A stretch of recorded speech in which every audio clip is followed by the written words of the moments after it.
Olá, meus caros estudantes do curso de Agronomia da Unicesumar, o segundo semestral. Aqui é o professor Tiago Ribeiro da Costa falando, e hoje nós temos uma atividade preparada de um jeito um pouco diferente daquilo que nós estamos acostumados. Toda vez nós entramos ao vivo, tanto na aula de construções rurais como na aula de cálculo. Porém, hoje nós vamos aproveitar esta primeira etapa da aula com uma aula gravada. É uma aula que nós trabalhamos recentemente com a turma do Matutino. E nessa aula o objetivo é demonstrar para vocês que estão nos assistindo um pouquinho sobre as funções compostas. Nós exercitamos todo o conteúdo de funções compostas por meio desta aula que está gravada, vocês vão ver logo na sequência. E quando essa aula terminar, eu entro ao vivo com vocês, isso de acordo com as instruções que eu deixei lá no Classroom, para a gente poder continuar executando os exercícios. Vocês vão ver que essa gravação ela termina justamente com um exercício, só que nós temos outros exercícios para a gente poder fixar o conhecimento sobre o que é a função composta. E também para a gente entender um pouquinho quais são as aplicações das funções compostas no dia a dia do engenheiro agrônomo. Então, qual é a tarefa de você que está me assistindo? Vocês vão assistir o vídeo até o final e logo na sequência, quando vocês terminarem o vídeo, eu estarei esperando vocês ali no Google Meet, no nosso link de sempre, para que a gente possa bater um papo e esclarecer as dúvidas acerca das questões que vocês tiverem sobre o tema da aula de hoje, ok? Vamos ao vídeo, anote suas dúvidas, preste bastante atenção que eu tenho certeza que você vai gostar. Te vejo daqui a pouco então. Tchau, tchau!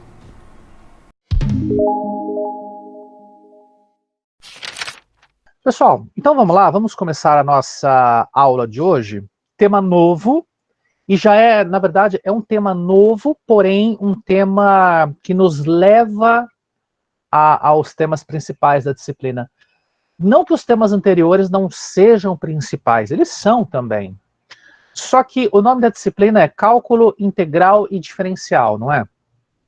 Então, além de trabalhar a questão das funções, a gente precisa ver limite e derivada, que é o processo de integralização das nossas funções, tá? Para que a gente chegue lá, só falta mais este ponto aqui, função composta e função inversa. Vocês vão ver que hoje ainda, a gente já começa o conceito de limites, função limite, que é simples. A gente fala, pô, função limite, aquela coisa terrível, né? Aquela coisa que eu não entendo. Vão entender, vai ser tranquilo, vocês vão compreender, tá? Então, começando a aula de hoje, vamos falar para vocês, inicialmente, sobre função composta e função inversa. Pessoal, vamos primeiro raciocinar? Quando a gente fala sobre uma função f de x, seja ela qual for, né? ax mais b, ou ax quadrado mais bx mais c, falando especificamente da linear e da quadrática, né? Só que vocês perceberam que o x, dentro do f de x, ele pode assumir qualquer valor que nós quisermos? Por exemplo, em uma função linear, para ficar mais fácil o entendimento, ax mais b, tá? Essa é a função. Se eu falo para vocês, eu quero f de zero, eu estou assumindo que o x é zero. Portanto, qual será o f de x? Será b, não é isso? Todos concordam? Pensa, eu tenho uma função f de x linear, tá? ax mais b, beleza? ax mais b. Só que eu quero f de zero. Eu quero que você ache um y, ou o próprio f de x, claro, a nomenclatura é a mesma, onde o x valha zero, portanto f de zero. Se é ax mais b, não ficaria A vezes zero é a zero. vezes zero Então, o valor mais de b, não é isso? A vezes zero mais b, portanto,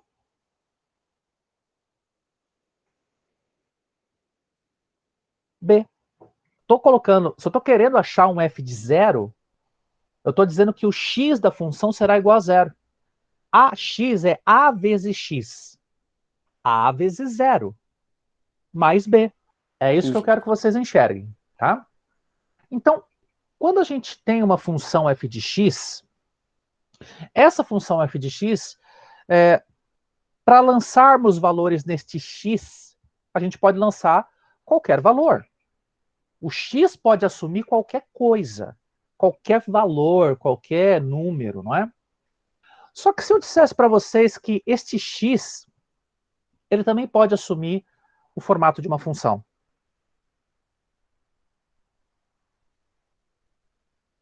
Fica esquisito pensar, por exemplo, eu quero f de x na situação em que x é igual a g de x. Então, o que eu quero é f de g de x.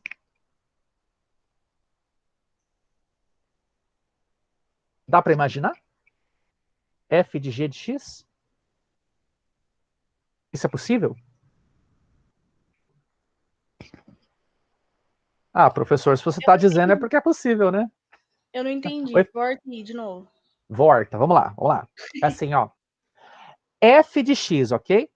F de x. Só que eu quero que vocês façam, que vocês imaginem, se o x ele pode assumir qualquer valor, por que não o x ser uma função? Aí, ao invés de ser f de x, tira o x de dentro do parênteses e coloca um g de x. Aí fica f de g de x. Dá para imaginar? Uma função dentro de uma função. Ô, beleza. Exatamente. Eu, particularmente, chamo isso de função de função. Só que, tecnicamente, é chamado de função composta. Então, quando nós temos uma função de função ou uma função composta, na verdade, primeiro a gente tem que observar qual é o comportamento ou a regra da função primordial, por exemplo, um f de x. E depois, eu tenho que observar a regra ou comportamento da função que será injetada dentro da função f de x. Por exemplo, g de x. E na hora em que eu substituir o x do f de x, da função f de x, eu, ao invés de substituir por um número, somente um número, eu vou substituir por uma função inteira. Então, ao invés de ficar assim, ax mais b, vai ficar a vezes g de x mais b. E aí eu tenho que substituir esse g de x pela função g de x. O que o g de x vai me trazer. Então é mais ou menos isso que vocês devem estar pensando agora. Ao invés de nós substituirmos o x por 0, por 1, por 2, por 3, por 4, por 5, a gente vai substituir esse x por uma função. Talvez por um novo ax mais b, ou por um ax quadrado mais bx mais c. De maneira que o fruto dessa substituição vai me gerar uma função nova. Uma função que eu posso simplificar. De repente, cortar x, elevar x ao quadrado, criar produto notável, não sei. Depende do comportamento da função que recebe e da função que é injetada. Ok? Este é o pensamento de função composta. Tá bom? Agora, pensa na função ax mais b de novo. Aqui eu só estou pensando, só estou raciocinando, tá? Para vocês criarem um ambiente na mente de vocês primeiro, imaginando como é, para depois a gente mostrar. Beleza? Pensa numa função ax mais b, com o a positivo. Vocês concordam que no plano cartesiano, aqui nós temos reta x e na vertical reta y, correto? O gráfico de ax mais b não é assim? Linear, ele não sobe?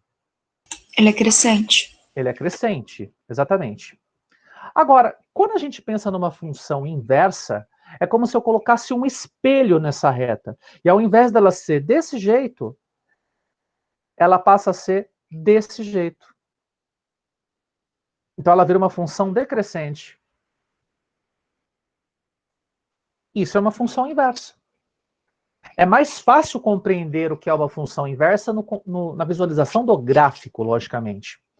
No entanto, já para vocês imaginarem, uma função inversa ela vai ter o comportamento oposto da função normal. E essa é uma questão que a gente vai precisar dar uma olhada aqui nas nossas funções, tá? Então, se concentrem, vamos lá, a gente já imaginou do que se trata, que é a função composta e o que é a função inversa. Agora a gente vai ver a parte teórica e, claro, teremos também exercícios em lista para vocês poderem praticar um pouquinho. Então vamos lá. Vocês se lembram desse gráfico quando nós mostramos lá as funções de primeiro grau, né? Entrava um determinado número aqui, na parte de cima, assim como essa função também poderia receber um determinado número, e mediante a regra da função, a gente tinha esse número processado e aqui saía um resultado que era o f de x ou o próprio y, tá? Quando a gente fala f de x ou o próprio y, eu falo este ou apenas para salientar que nós temos uma nomenclatura, duas nomenclaturas, na verdade, que falam sobre a mesma coisa. O f de x é igual ao y, inevitavelmente. Assim como o g de x também é o y. Só que aí é um y dentro das regras que vem aqui por g de x. A questão é que a gente fica tão acostumado a chamar uma função de f de x, f de x, f de x, que nós nos esquecemos que a função ela pode ser representada de qualquer maneira. Poderia ser um y aqui do lado, tranquilo, poderia ser um y aqui, mas pode ser f de x, g de x, h de x, i de x, l de x, por que não? É que a gente fica tão assim vidrado no f de x que a gente se esquece de outras possíveis nomenclaturas que a gente pode gerenciar, tá? Então, neste caso nós temos aqui uma função f de x igual a x ao quadrado e aqui um g de x igual a x mais 1.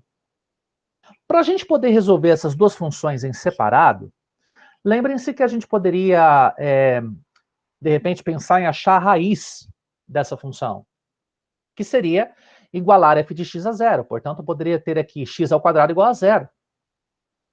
Ou aqui também, né? X mais 1 igual a zero. Eu acharia a raiz da função.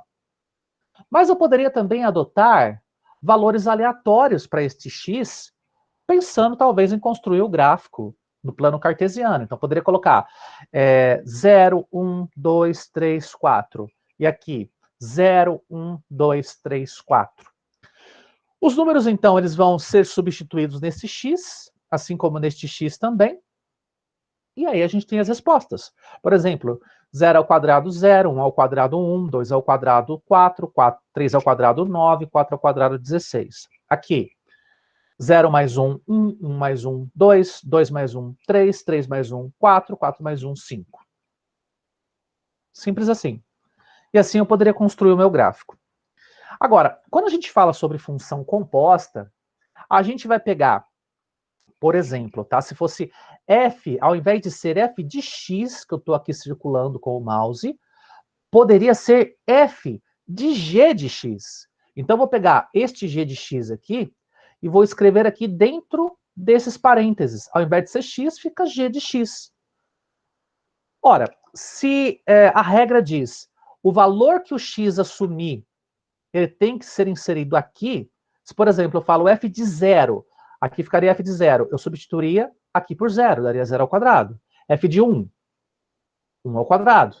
F de 2, 2 ao quadrado. F de g de x, g de x ao quadrado. X mais 1 ao quadrado? Exatamente. Isso aqui, ó. Este é g de x. X mais 1 ao quadrado. Então, para a gente poder imaginar essa situação agora, com esses números, né, com as funções, fica um pouquinho mais fácil, não fica? Vamos entender a mecânica, então. Olha lá. Funciona basicamente desse jeito. É como se eu deslocasse a outra máquina que estava trabalhando em paralelo para a mesma máquina. Então, o número em questão, qualquer número que entrar aqui em cima, ele vai ser processado duas vezes de acordo com duas regras distintas. Vamos lá. Tem uma máquina nova.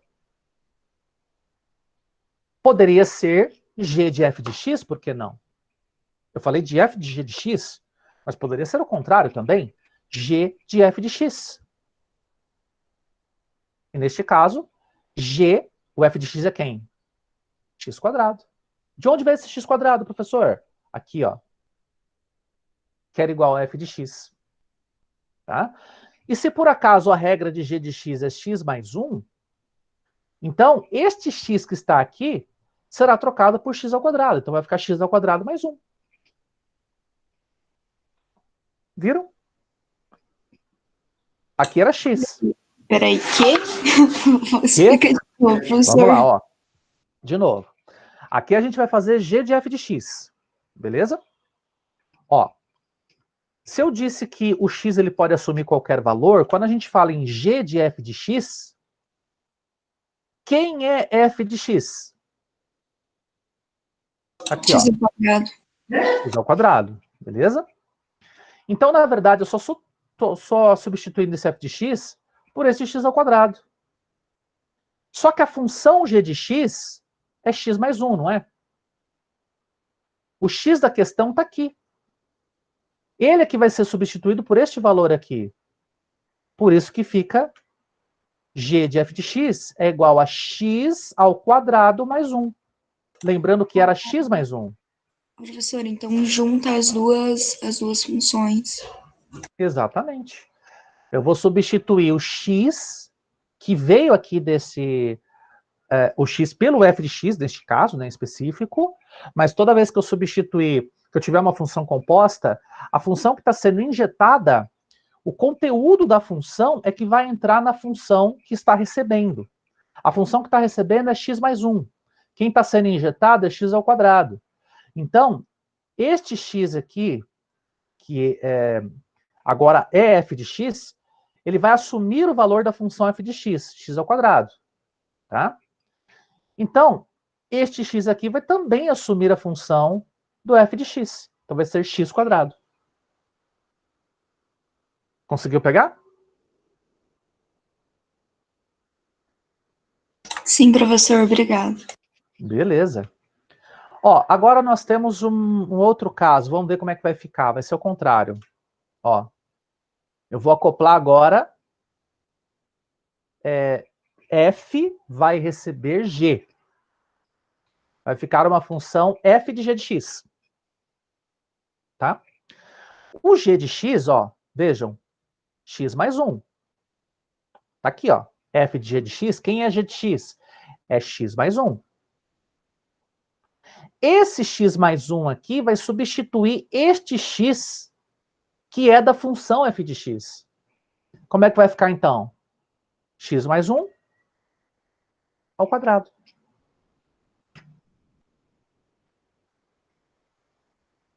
Não era x ao quadrado? Qual que é o valor de x agora? X mais 1. Então vai ficar x mais 1 ao quadrado. Professor, por que não permanece sendo x ao quadrado? Aonde? É aí mesmo. Por que não Aqui? continua? Porque sobe para a função. Ah, então. É porque a gente está substituindo pela função inteira. É como se eu dissesse assim, ó. Qual que é a função f de x? É x ao quadrado, não é? Beleza. Então ficaria... f de g de x ficaria igual a alguma coisa ao quadrado. Esse alguma coisa é o g de x. Mas quem é esse g de x? É x mais 1. Ah, eu entendi. Eu adoto o g de x como um valor para x. Isso, ele é um valor. É que a gente, ao enxergar isso aqui, pensa, nossa, tá esquisito, né? Mas imagine isso aqui como um valor que vai entrar no lugar do x da função receptora. E aí você faz as devidas substituições. Penso eu até que didaticamente fica mais fácil se você pensar em jogar esse g de x aqui, pensando que essa função é x ao quadrado, abre parênteses e coloca g de x ao quadrado. Depois substitui esse g de x. Quem é g de x? X mais 1. Por isso que vira x mais 1, que é o g de x ao quadrado. E esse ao quadrado já era da função f de x. Ok? E no caso, se for ao contrário, por exemplo, do f de x, para injetar no g de x, só o x ia ficar ao quadrado, né? Exatamente. Vamos pensar assim, g de f de x, que é o exemplo passado, né? Vamos voltar lá. G de f de x, ó. Quem é f de x? É x quadrado. Tá? Então ficaria, abre parênteses, ficaria g de f de x ao quadrado. Mas quem é f de x? É x quadrado. Aliás, A gente só muda os valores de x, né? A gente só só o x. adquire da outra função os valores de x. E lança, assim, para ficar mais claro o entendimento, eu tenho a função f de x igual a x. E g de x, vamos pensar, é igual a t. T de tatu, né? Eu quero fazer um f de g de x.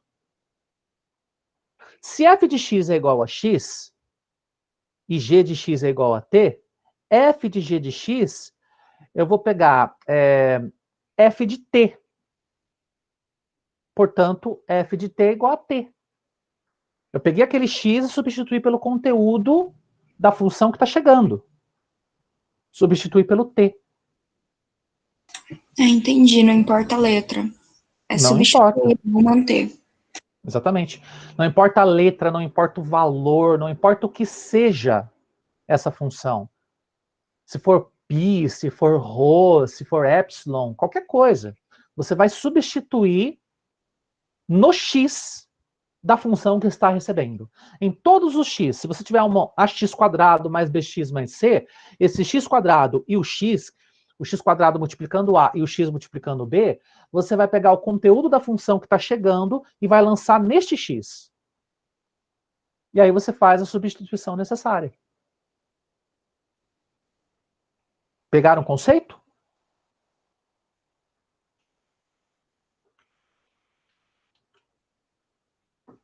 E aqui, logicamente, por mais que nós tenhamos aqui o f de x sendo substituído por x mais 1, né, que é f de g de x, se a gente desenvolver isto, nós teremos x quadrado mais 2x mais 1. Porque é x mais 1 vezes x mais 1. Tá? Para chegar aqui numa função quadrática, portanto. E aqui, pessoal, vem uma questão que é importante. Por que isso nos faz chegar nas funções mais complexas? Por exemplo, limite, derivada e integral. Porque na hora em que a gente está trabalhando com função composta, até o momento em que você está lidando com uma composição de função entre duas funções que são lineares, ou seja, eu não tenho x elevado a nada, é só x elevado a 1, eu vou obter, talvez, no máximo, uma função quadrática. Peraí, professor, só para eu entender. Você resolveu o f de g de x? Você fez, tipo, distributiva? Isso aí. Aqui, ó.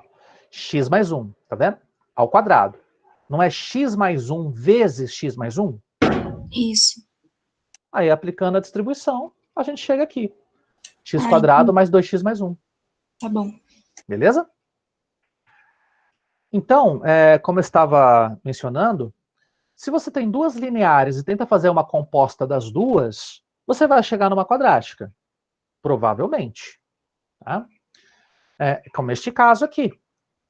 Este caso, apesar dessa aqui ser uma função quadrática, ela só tem o coeficiente angular. E aí a gente ficou numa quadrática mesmo. Tá? Agora, se a gente começar a complexar, por exemplo, duas quadráticas, pode ser que você chegue a uma função cúbica, uma função quártica. Se você complexar duas cúbicas, pode ser que você chegue a uma função quíntupla, sextupla. Vai aumentando cada vez mais a complexidade da função.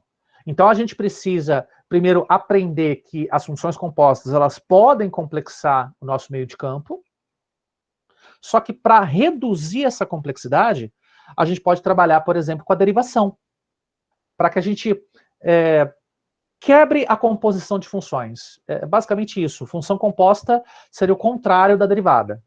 Na derivada, a gente quebra, por exemplo, uma função quártica, uma função quíntupla, em funções de graus menores. E a gente consegue resolver elas de modo separado.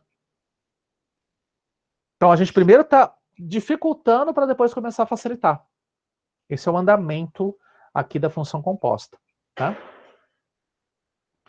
Função composta. Como que eu posso explicar de uma outra forma, tá?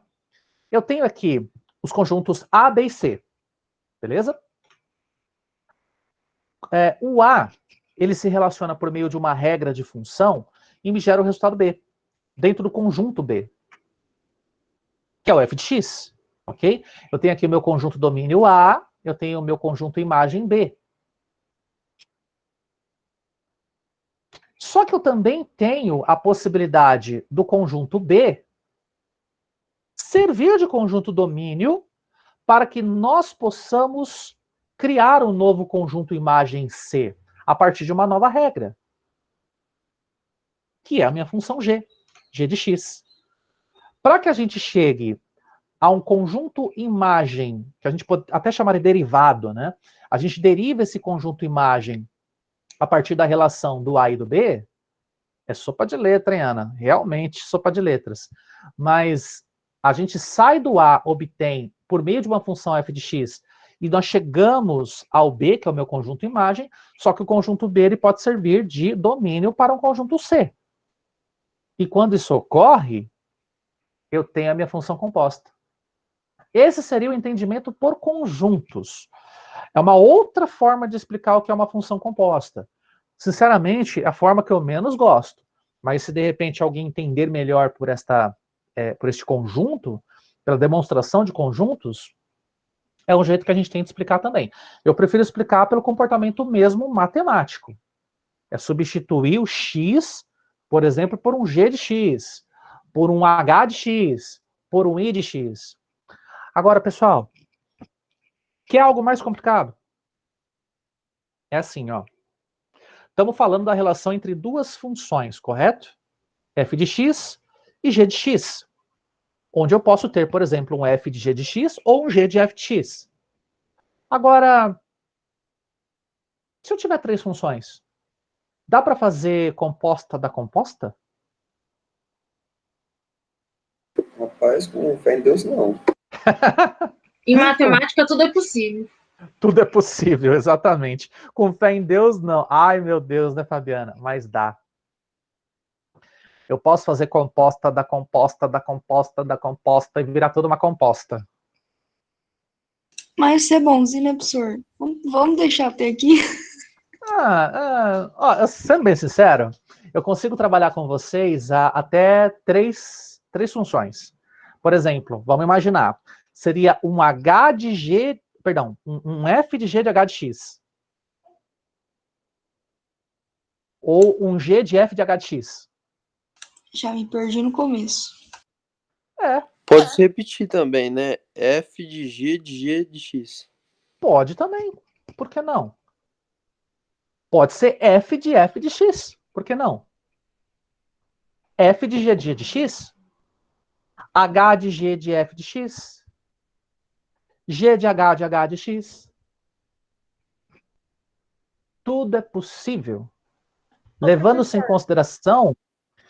Pode falar, Fabiana. Seria tipo juntar várias contas simples numa só, né? Exatamente, você captou o espírito.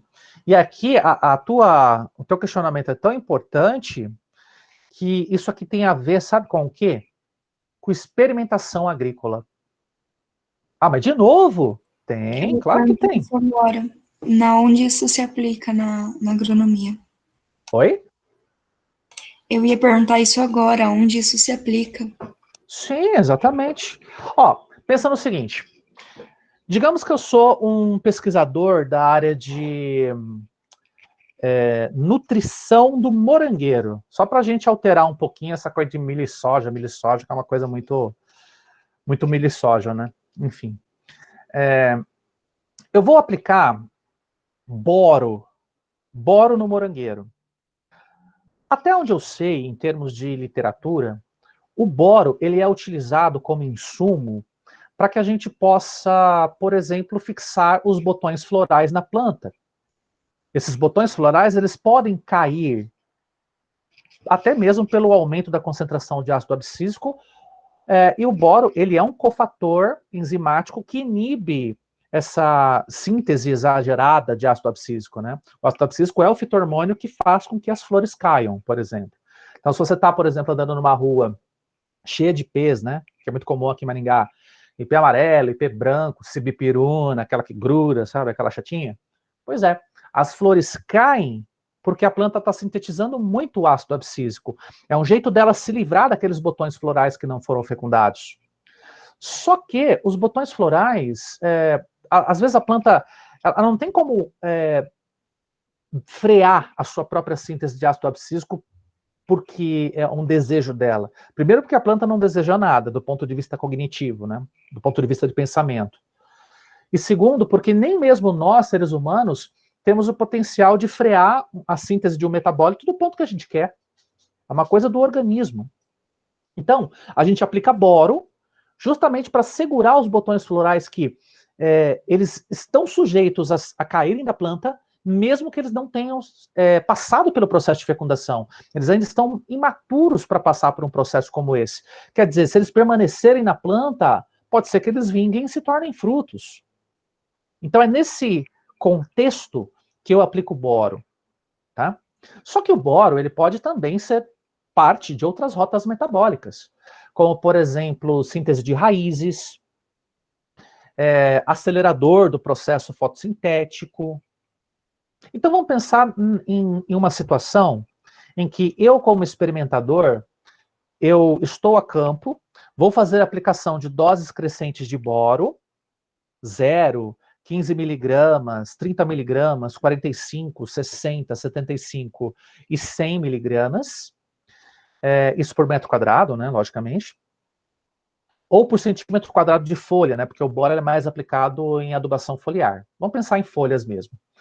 E aí eu quero avaliar 3 variáveis. Eu quero avaliar crescimento de fruto, quero avaliar pegamento do botão floral e quero avaliar eficiência na produção de clorofila. São 3 variáveis, todas ligadas a uma mesma variável independente, aplicação de boro. Beleza? Vocês estão percebendo que eu tenho uma variável independente, mas que pode se relacionar a 3 outras variáveis dependentes? São 3 funções. São 3 funções em separado. Exatamente. 3 funções em separado. Aí eu faço o meu cálculo, a minha análise estatística, colho os dados, desenvolvo a função que vai me explicar o comportamento. Ou seja, qual é a dose crítica de boro para eu ter a melhor fotossíntese, a melhor taxa de fotossíntese, ou síntese de clorofila. Qual é a melhor dose de boro para que nós tenhamos o melhor pegamento floral? Qual é a melhor dose de boro para que nós tenhamos maior tamanho de fruto? Se eu levar esses experimentos em separado, eu vou conseguir resultado. Só que eu não vou conseguir um resultado que me permita entender se existe uma interação das variáveis dependentes entre si. É aí que entra a função composta. Porque eu posso criar uma única função que relacione as 3 variáveis dependentes. Quem são as variáveis dependentes? Se nós temos 3, nós podemos apelidá-las de f de x, g de x e h de x. E no fundo, quando eu faço f de g de h de x, g de f de h de x, h de g de f de x, h de f de g de x, eu estou trabalhando a interação de resultados que são vinculados a uma única variável independente. Em outros termos, isso se chama fatorial. É análise estatística fatorial, que vocês verão no 3º ano. Elas são derivadas da função composta. Olha que legal. Alguém sabia disso? Não. Não. Muito bem. Não, né?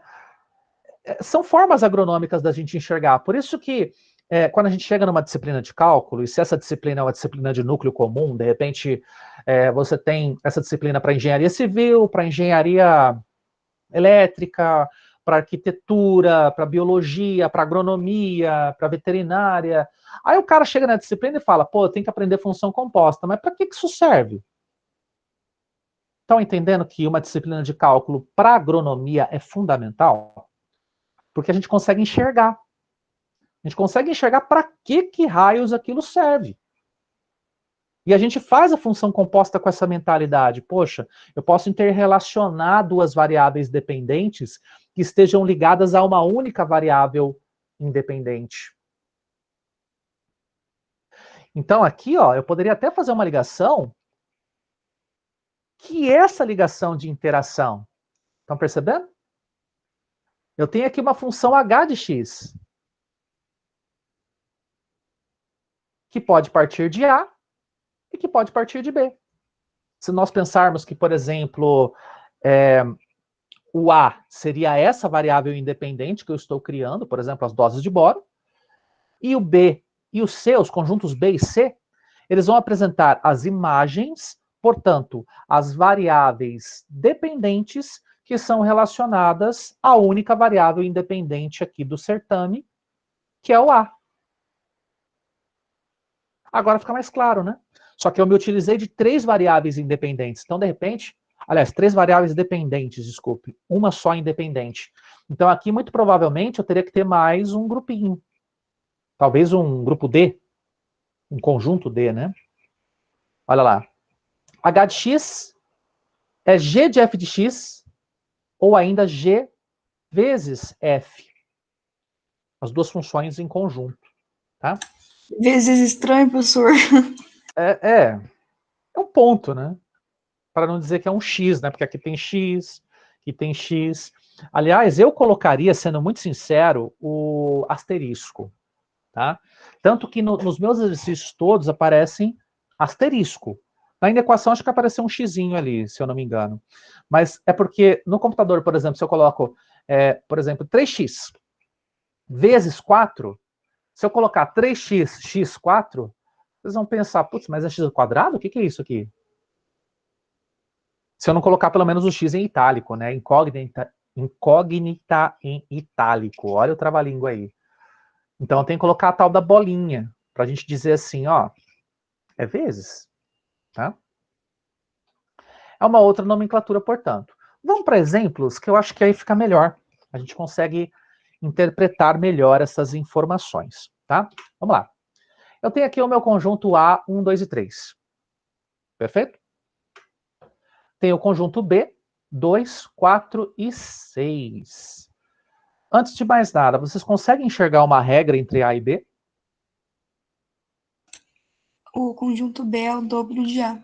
Isso, muito bem. Então poderíamos dizer o que em termos de função? Como que eu escreveria essa função? 2x. 2x. Perfeito. 2x. Independente de qualquer elemento de domínio que esteja aqui no conjunto A, o conjunto B ele vai retratar 2 vezes mais. Portanto, é 2x. Tá? É isso aí. Vocês enxergaram bem? Eu enxerguei bem. Estamos raciocinando bem. 1 se relaciona com 2, 2 se relaciona com 4, 3 se relaciona com 6 e vida que segue. Agora, eu tenho aqui um conjunto C. 6, 12 e 18. É vezes 3. 3x. Vezes 3? Mas de onde? Do B para o C ou do A para o C? Do B para o C. Do B para o C. Muito bem. 2 vezes 3, 6. 4 vezes 3, 12. 6 vezes 3, 18. Então, se a gente relacionar os elementos, G de x é 3x. Show. Relacionando ali. Agora, para que a gente ache a relação existente entre A e C, qual que seria o caminho? Vamos lá. Qual a relação entre A e C? F de x e G de x. F de x e G de x. Que resultaria no quê? 6x. 6x. A gente poderia perceber isso de uma maneira mais direta, com o mesmo raciocínio que nós fizemos aqui, de A para B e de B para C. Não Só que seria aqui 6x ao quadrado? Oi? Não seria 6x ao quadrado? Porque x vezes x é x ao quadrado. Então, se a gente olhar a regra anterior aqui, ó, lembra que até foi falado, nossa, esse vezes aqui tá estranho, hein? E aqui o x ficou preservado. Então a gente não vai elevar o x ao quadrado. Eu não estou multiplicando as funções em si. Muito provavelmente eu estou multiplicando as constantes. E aí a gente chega a esse resultado, né? Ó, se a gente fizesse um olhar assim com o mesmo raciocínio entre A e B e C, a gente chegaria à conclusão de que 1 para 6 é 6. 2 para 12, 6 também. 3 para 18 é 6 também. Então ficaria 6x, 6 vezes 1, 6. 6 vezes 2, 12. 6 vezes 3, 18. Então a regrinha entre A e C, só pelo olho, só por esse mesmo jogo de raciocínio que a gente está tendo aqui agora, seria não f de x, mas seria um h agora, né? H de x é 6x. Porém, olha lá, se o g de x é 3x, e se eu fizer o g de f de x, o x permanece o mesmo. Porém, nós temos lá 2 e nós temos o 3. 2 vezes 3, 6. Ou poderíamos colocar da seguinte maneira, né? O g de x é 3x? Perfeito. A gente vai fazer um g de f de x. Vou substituir então 3 por f de x. Só que quem é f de x? 2x. 3 vezes 2, x, 6x. E assim a gente encontra o h de x, 6x. Correto? Então, se eu tenho 3 conjuntos, sendo um deles o conjunto domínio e os outros 2 podem ser interpretados como conjunto imagem, este aqui, o B, ele vai ser domínio do C e imagem do A. Se houver essa inter-relação e eu trabalhar com as funções compostas, nessa visão de conjunto, basta você fazer g de f de x que você vai chegar no h de x. Professor, só uma dúvida que eu fiquei. Pode falar. Como eu vou saber qual pertence a qual? Por exemplo, eu preciso fazer uma relação entre f de x e g de x. Como eu vou saber qual pertence a qual? Ou, tipo, eu fazendo em qualquer ordem vai dar o mesmo valor? Se você pensar, por exemplo, em fazer como? Do B para o A? Não, por exemplo, ó, eu preciso fazer uma relação entre f de x e g de x. Certo. Ali deu g de f de x. Como eu sei que vai dar g de f de x ou f de g de x? Ah, muito bem. É porque, na verdade, você coloca sempre aquela que tem o maior grau como a receptora. Então aqui, grau que eu digo, na verdade não é grau, a maior constante, para ficar mais claro. A maior constante é que vai ser a receptora. E neste caso, a maior constante está aqui no 3. Só que isso não é uma regra, é apenas uma recomendação. Geralmente, os elementos de B, se você perceber, eles são maiores que os elementos de A. Então é mais fácil você fazer o G recebendo F do que o F recebendo o G. Mas neste caso, como eu disse, não é uma regra, porque são grupos muito simplórios. Se fossem, por exemplo, duas funções, uma quadrática e uma linear, ficaria mais fácil fazer a quadrática receber a linear do que a linear receber a quadrática. Só que quem vai te dizer isso, qual que vai ser a ordem, quem que recebe, quem que é injetado, é o próprio exercício, ou a própria função. E no dia a dia, só para fechar o raciocínio, na verdade você vai trabalhar com a variável de maior importância e a variável de menor importância depois. No caso do morango, o que é mais importante? Seria clorofila, pegamento de fruto, pegamento de flor ou tamanho de fruto? O que é mais importante aqui? Eu acho que é a clorofila, que ela supre todo o resto. Exatamente. A clorofila, ela tem influência sobre o pegamento da flor. Se eu tiver muitas reservas, a flor fica ali. E também ela vai ter influência sobre o tamanho do fruto, porque afinal, quanto maior for o nível de clorofila, maior serão os fotoassimilados, maiores serão as reservas a serem translocadas para o fruto, e maior fica o fruto. Então, a função que define a relação entre quantidade de boro e o F de X sendo um clorofila, teor de clorofila, né? Ela que vai receber as demais, e não o contrário. Então, na vida real é isso. Aquela que for a mais importante, aquela que exercer influência sobre as demais, ela é que vai receber as outras funções em si, e não o contrário. Por exemplo, se eu estiver se tratando de uma função quadrática e uma normal, é a quadrática que recebe. Ou, quando for em linear, a que tiver maior valor de constante. Exatamente. Tá bom. Veja, não é regra. Não é regra.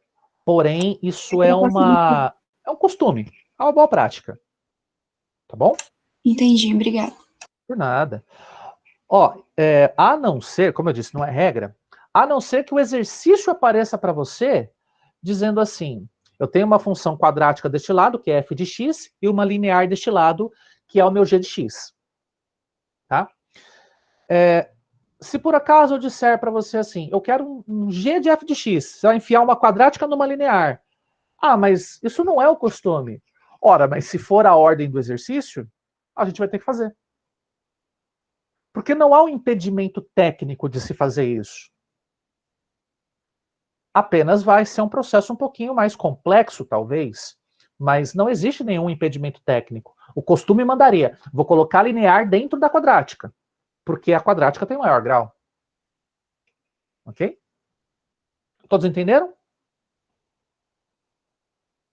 Sim. Vamos lá, então. Mais um exemplo. Vamos ver se é um exemplo? Opa! Olha aí, relação. Né? Só para completar, então. O nosso h de x é 6 vezes x, então as relações estão estabelecidas. Agora o exemplo 2. Olha lá. Sejam f e g funções reais. Determine f vezes g de x e g vezes f de x em cada caso. Ó, o que ele está pedindo? É uma outra nomenclatura, beleza? De onde vem essa nomenclatura? Vamos só voltar rapidinho. Opa. Aqui, ó. Estão vendo? A nomenclatura é assim, ó. G de f de x. Que pode ser dito como g vezes f de x.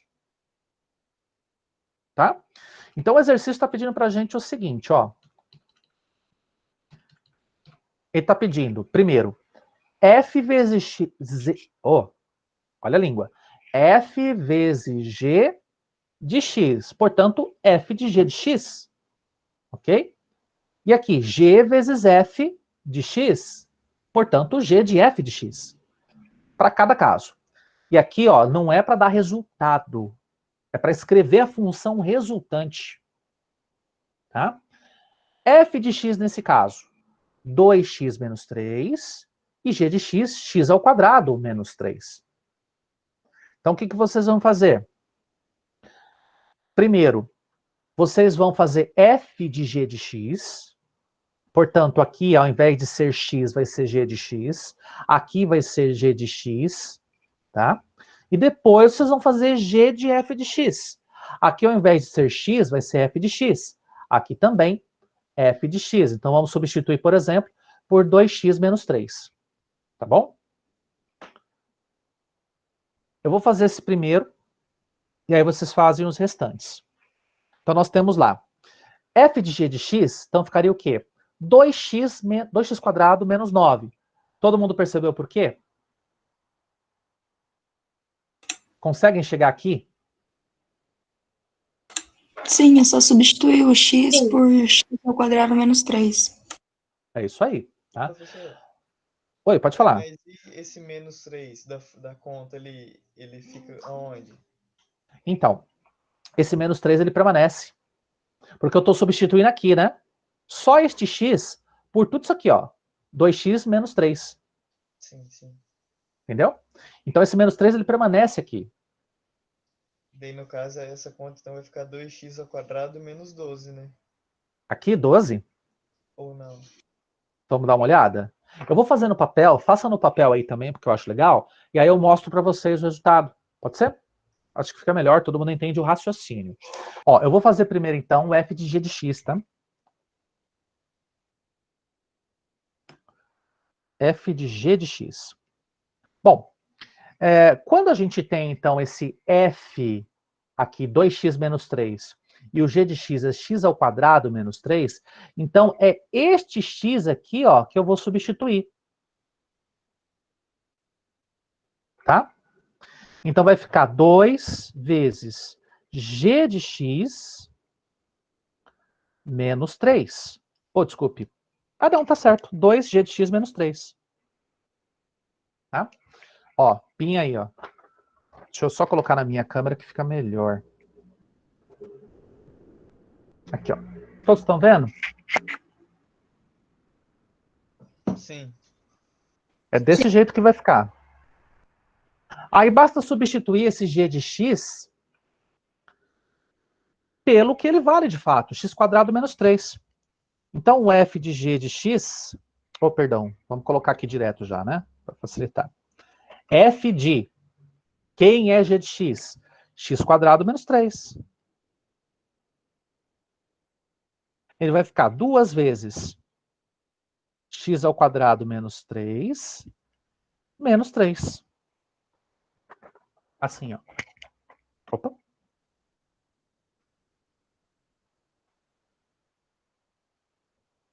Certo? Certo. Agora vamos fazer as distributivas. Nós teremos lá 2x² menos 6 menos 3.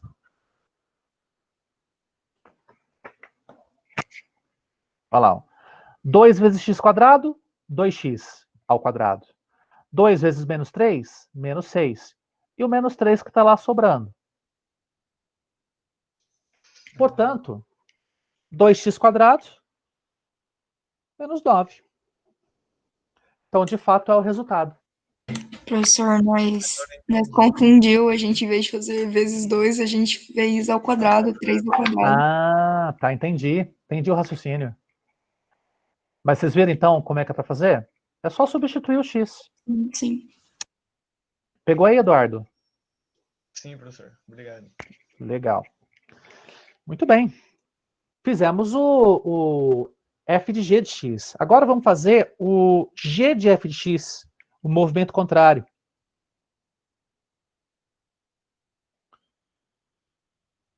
Lembrando que o g de x é x² menos 3. Então ficaria f de x ao quadrado menos 3. Ó, só fiz uma substituição aqui, ó. Aqui embaixo. Então seria 2x menos 3 ao quadrado menos 3.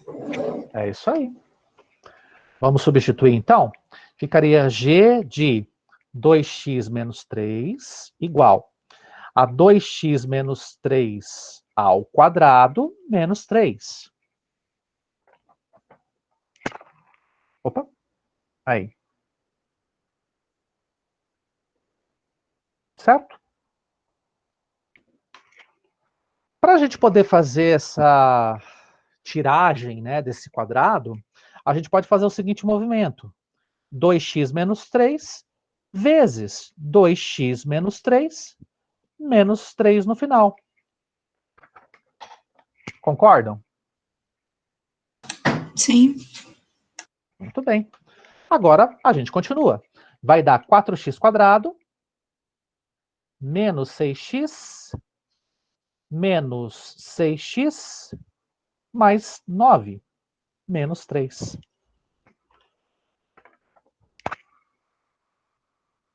Dois x vezes 2x dá 4x². 2x menos 3, menos 6x. Aí nós temos menos 3 vezes 2x, menos 6x de novo. Menos 3 vezes menos 3 dá mais 9. E o menos 3 ali no final. Agora vamos simplificar.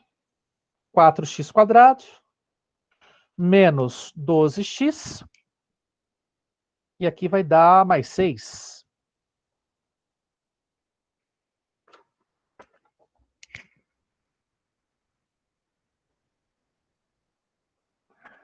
Dá para melhorar isso? Bhaskara. Dá para fazer um Bhaskara, claro, mas se a gente estivesse achando a raiz, né? Eu estaria dizendo assim, ó, acha a raiz da função g de f de x. Aí você teria que igualar a zero e partir para Bhaskara. Agora, quando eu falo assim, dá para melhorar, É porque essa função aqui, 4x² menos 12x mais 6, de repente daria para a gente escrever algo do tipo Daria para dividir por 2. Oi? Daria para dividir por 2 a É função. isso aí. É isso aí. Ficaria 2x² menos 6x mais 3. Desse jeito aqui, ó. É a mesma coisa. Simplificar, no caso, professor? Isso, exatamente. Eu estou, na verdade, trazendo essa função para uma linguagem bem mais simples. Posso manter 4x² menos 12x mais 6 numa boa, não há erro nisso. Agora, se você quiser trazer para uma forma mais simplificada, você tem que manter a proporção de todos os coeficientes. O angular, o linear e a constante. Por isso que dá para fazer essa divisão. Fica 2, 6 e 3. Vamos ver se é isso? Vou colocar lá no slide novamente. Olha lá, ó. Exato. 4x² menos 12x mais 6.